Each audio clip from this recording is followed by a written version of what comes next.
Alex Pereira going up against Jamahal Hill. I think it's going to end up being a fight that everyone is talking about. I think they're going to stand and throw. I think there's even backstories on this. You got, Jamahal Hill won the title when he took on Glover. It was for, the vacant title because Yuri had to set it aside based upon his shoulder injury. The fight that Glover put up, and look, Glover was 42, almost 43 years of age at the time of the fight.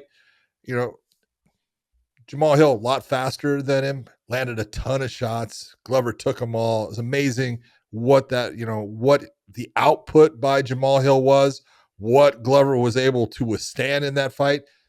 But this is a student, we'll say, of Glover in the world of MMA, since that's his coach. That's Alex's coach. And I think that Glover's given Alex some good information about what Jamal does well, how he sets his things up, his footwork and everything. And I think Alex is going to go out there and try to tear him apart. He's got a beautiful low calf kick. And if there's one thing that we've seen is Jamal does use his legs, and he gets a wide base because he likes to throw heavy shots. That leg is there to be attacked. All of the stuff that is ending up in this, they both have power. They both, I don't see this ever going to the ground. The only time it's going to go to the ground, someone gets hurt, they're going to be diving for a takedown. Other than that, it's going to be a stand-up battle, and someone's going to end up going to sleep. I do agree that I think someone's going to go to sleep, and I do agree that someone's going to probably go to sleep within the first 3 rounds. Yeah. I don't think it's going to get outside the 3 rounds. I may be wrong, but it's very rare that I'm wrong. So I want to, like with Alex Pereira, I think, why do people not give him as much credit as he deserves? Why? What is it like? Is it because he still feel like he's new to the sport? Because he doesn't have this giant record. He doesn't have a bunch of fights. He doesn't have most of his fights are actually in the UFC. He had like 4 fights, I want to say, before he got to the UFC in MMA. John, that's even more reason. A ton of kickboxing. Yeah, but that's even more reason because of what he's accomplished in those 8 fights or 9 fights that he has in the UFC. No, he's a 2-division champion. Hold it. The best part is take a look at who he's beaten. Yeah. That's the part that's amazing when you take a look at, the whole thing. He has gone through, champions in both Sean Strickland and Israel Adesanya. Yeah, he lost to Adesanya the second match. Okay. Then he takes out Yuri, who has been tearing up everyone. Now, I hear people all the time, yeah, but Yuri was coming off of the shoulder surgery. So, no, that's not why Yuri lost. No. Sorry. You know what? He is a dangerous striker. He throws a beautiful left hook that is hard to tell because he keeps his hand down low. And so it's hard to pick up as you're, reading what he's doing. All of a sudden it's coming, and if you're not prepared for it, it's going to pop you. And if it pops you and it pops you right, ask Sean Strickland what's going to happen. It can put you out. And Sean definitely can, fight, stand up. He can take a good shot. No one is punch proof. No, I would agree with you. No one is punch proof. I mean, even Alex has been knocked out. He got knocked out by Izzy. Yeah. I think Izzy probably just got tired of beating him and was like, man, okay, look, let's give this guy a chance. Let him get the win real quick, and then I can move up to 205 and stop cutting all this weight. I'm being there's a lot of sarcasm in that, by the way, guys. Just a little bit. Alex is a stud. And look, and I think what people are forgetting is his main training partner and his mentor is Glover Teixeira. Yeah. Fantastic on the ground, fantastic at putting the combinations and putting a fight plan together. And you can see it with Alex. They find ways to get that win. Alex got a little overzealous in that fight with Izzy, and it cost him. Yeah. But all of his other fights, he's found ways to come out and get the win. I know he didn't look great against Jan, but he still won. That's it. He still won. And so he still won. And I'm like, look, they're not going to always go the way you want them to go. Going up in weight, dealing with someone that is more your size, but just, you're used to dealing with guys that are faster. Not only more your size, but also that's the first time that you have fought carrying that much weight. Becomes a little bit different too. You've got, you got to take a look at, where all that was. And wasn't that fight at Elevation? As I recall, wasn't that one in Utah? I could be wrong about I'm not sure. that. Dave, where was his fight? Where was that fight? Or was that in Elevation? His fight against Jan Blachowicz. Where was that at? Well, Dave's looking that up. I don't But know if you let guys me can ask you tell. this. I'm in a storm right now, so Okay. if you can see behind me, so Let me ask you this. Yeah, it was in Salt Lake Is- City. Thank you very much. Look at that At memory. elevation. I don't care if they say you have Alzheimer's. I don't think you do. You still got it, buddy. Let me ask you this though: is Jamahal Hill faster than Izzy or Adesanya? Is he faster than Izzy? No. So he's not faster, He's not faster than Izzy. No. but he hits harder. I think he hits harder. I yes. think he hits harder too. Absolutely. I think he's got more So I pop. guess where I'm at on this is that it's the speed of Izzy that got to Alex. You Will know, Jamahal Hill have that speed? There was you a lot of say- carelessness in that fight too. boom. That's the whole thing is I think Alex was getting to Izzy Mhm. and was starting to feel like, oh, I got you. And he started to get a little bit careless. He left an opening and Izzy fired on it. Mhm. And again, this is what can happen in a fight. That's why, we say all the time, don't get careless. If you have someone and you're starting to gain that momentum, gain that advantage, well, then just keep doing what you're doing because it's going to continue to roll. If you jump at trying to put them away fast, you can get caught by making a mistake, and that's what happened. But Israel Adesanya is definitely faster than Jamahal Hill. But I almost said it. Dave's got me going now. But Jamahal Hill's he's got snap. He's got power. And I'm not saying he's slow. It's just that at 185, Israel is just a faster, he's a cleaner stand-up fighter also. He's got more tools, in the tool chest there for him to rely upon.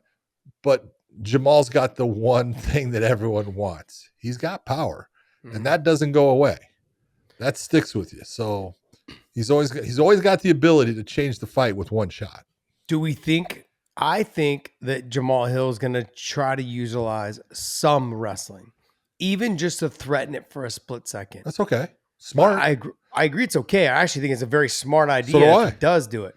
He said, "No, I'm not wrestling. There's no way we're doing that." But I don't take a lot of people at their word when they're talking about that. No, not when we're talking about I fighting. think it's a great idea if he does, even just to threaten it. That may slow Alex down just enough for Jamahal Hill's punches to land. Well, I don't know if it's going to slow him down, but it's going to make him hesitant in throwing what he wants all the time because he's got to worry about, well, he's already shown he'll try to take me down. John, if someone hesitates, Just the doesn't that thing. make them slower? I'm just trying to put the two things together. Hesitant means you don't do it. And that's a big thing. When you have the offensive tools that Alex has and you're not throwing, well, then you're nobody. You've got all those weapons, all those tools. You got to fire. And if you're afraid of firing out and going after your opponent because you're afraid of that takedown, well, then that takedown did its job of making you defensive in a way your offense is not being utilized. How many shots do you make if you don't take it? 0, baby. 0. And that's the thing. If Jamahal Hill can get him hesitant on pulling the trigger, that gives him an opportunity either to get the takedown or to land the big shots by feinting the takedown. So I believe that the wrestling probably goes to Jamahal Hill. I don't know if we're going to see it, but I hope we do see a threatening to it. I think Alex Pereira, obviously for the stand-up, is gonna definitely be the better stand-up guy. He's gonna be the cleaner guy. He's gonna be the one that has a lot more tricks up his sleeve. We can sit here all day and talk about the calf kick. It's gonna be there. He knows it's gonna be there. He's just gotta not rush it, which he's very good at. He sometimes throws it out there like it's not gonna even hurt. He throws it super lazy. So yeah, he throws it lazy. He throws it lazy, but he's got an odd style of the way he does it.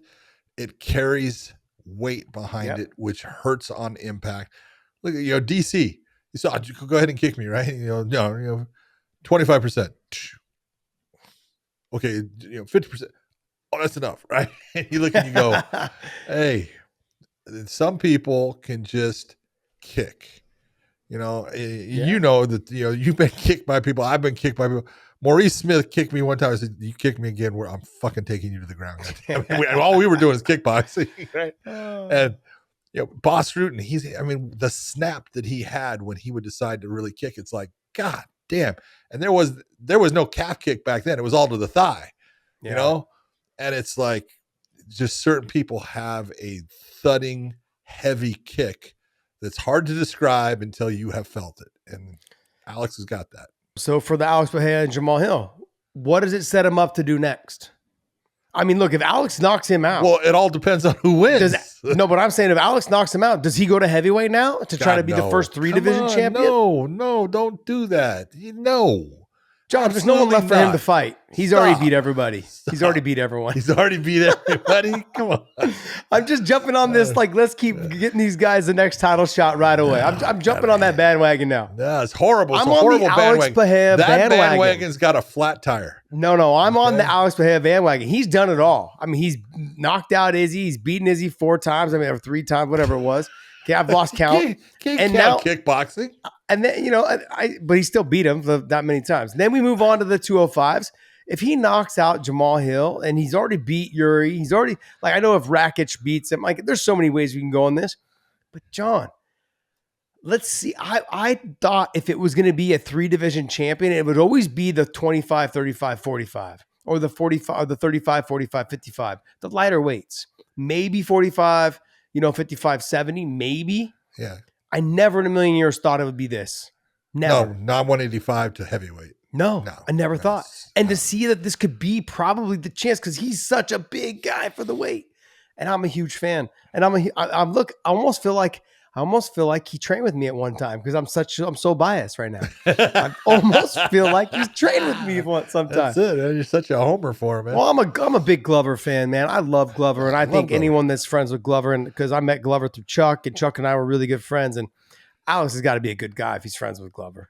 Yeah, he's got to be a great guy. So I automatically just look at him as like he's probably a really, really good guy. And Jamahal Hill seems like a really good guy. He seems. I don't know him, but just funny personality.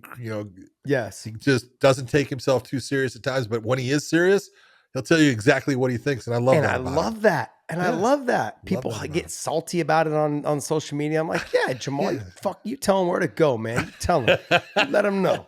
That's right. I got your back, man. I love it though. This is going to be a great fight. I think the UFC did a great job by making this the main event. I think they knew someone was going to get knocked out. Someone's going to be counting the ceiling lights when they wake up. Be like, okay, look, 1, 2, and the doctor's gonna be like, how many fingers? They're like, 8, 9, 10. They're gonna be counting them lights. Oh, yeah. But a great fight. But Dave, let's go ahead and go on weighing in on the odds. Let's check and see what the odds are on this. Right here. Can you zoom them out a little bit? I can't see them, even though with my money line is you have Alex Pereira is the favorite at -155, while Jamahal Hill is at a +130. Okay. Is there an over or under on this, Dave? I'm trying to find it right now while you guys. Thank you, buddy. Thank you.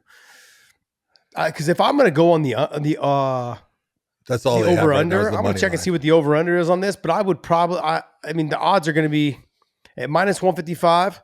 I might lay down $50 on Alex. I might do it. I'm going to talk to Ian Parker tomorrow, so I'm going to get his play on this. Are you? To see what he thinks about it. But I honestly look and say, if the over under is 1.5 in a 5-round fight, I actually think it's going to go over that. You think it's going to go more in a round and a half, 2 rounds? Round and a half. Yeah, I think it's going to go into the second round, second to third round. Now it could end in the that first half of the second round, and I'd be a loser. But to get 1.5, come on, you're talking about 7.5 minutes of fighting. It could definitely end. But I mean, I do technically think the 1.5's got to go into the second round, I believe, isn't it? Yeah. It's got to go halfway through it. Mm-hmm. But it's got to be where you got to figure out, for the most part, Josh, in a 5-round fight, both of these guys have been in 5-round fights. Mm-hmm. The first half of that first round is what? It's a feel out. Yeah. You're seeing where the guy likes to move, how he likes to try to set up. You're watching his foot movement, his feints. You're gathering data that's going to help you. So there's not a whole lot as far as big shots or anything. Usually in a championship fight, 5-round fight, you're not going to get that in the first half minute, first half of the round. So I've got 1 round to go through to make my money. That's the way I look at it. So you're going to take the over on the 1.5. I would take the over on it at -175. All right. I like this fight, and if I'm going to put any money down, I'm taking Alex, and Alex is the favorite at 130. I'll probably throw 50 to 100 bucks down on it. Yeah. If I was going to bet on this, look, and I don't know Alex, but I almost feel like he's my friend because I'm a little biased towards him. So I probably, and everyone knows my rule, I don't bet on my friends. Yeah. And so since he doesn't know he's my friend, but I'm just claiming him as my friend right now. Got it. So I probably wouldn't bet my money, but this is to me, this is a dangerous fight because both of them have punching power. Both of them are very skilled on the feet. See, this and is the Jamahal Hill, it's relative. Just to me, it's unknown. But this is the kind of fight I look at betting wise. Look at, okay, be it the minus 155 or the plus 130, it's close. Yeah, and you like one fighter, that's your guy, that's the one that you're happy with, it's the one you think you want to see win. That's who you put the money on.